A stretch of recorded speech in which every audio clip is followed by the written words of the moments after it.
The Red-Headed League by Arthur Conan Doyle. Watson, said Sherlock Holmes, I would like you to meet our visitor, Mr. Jabez Wilson.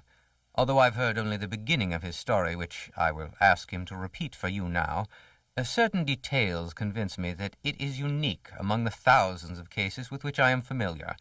Mr. Wilson, if you would be so kind as to begin again for the benefit of Dr. Watson here, who has worked with me on many cases. The elderly, stout, red-haired Mr. Wilson sat up in his chair, cleared his throat dramatically, and prepared to begin again. "Well, Doctor," he said, "it was like I was telling Mr. Sherlock Holmes here. It's this business of the Red-Headed League." "The what?" asked Dr. Watson. "The Red-Headed League." And out of the corner of his eye, Dr. Watson could see his friend Holmes trying not to laugh. Holmes spoke.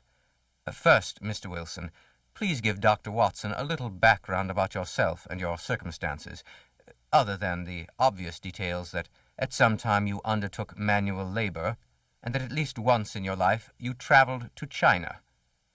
"Well, those details may be obvious to you, Holmes," said his friend Watson, "but they're not at all obvious to me. However did you reach those conclusions?" "Yes, Mr. Holmes. You're right on all counts, but how did you know?" said Jabez Wilson. Said Holmes. "Watson, I would have thought you would have noticed for yourself. The business of the undertaking manual labor is quite clear.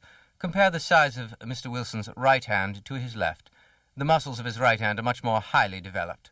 Obviously, he has worked with that hand." "Yes. As a young man, I was a ship's carpenter.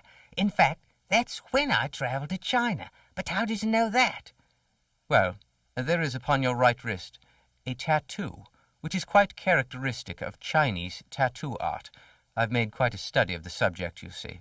Watson, notice the delicate pink color of the fish scales, absolutely unique to the Chinese tattoo artist." "Well, you know, Mr. Holmes," said Wilson, smiling, "when you first said those things, I thought you was quite clever. But now that you explain it like this, I see there's no trick to it at all." Said Sherlock Holmes. "Perhaps, Watson, I should not explain myself in the future. Well, do go on with your story, Mr. Wilson."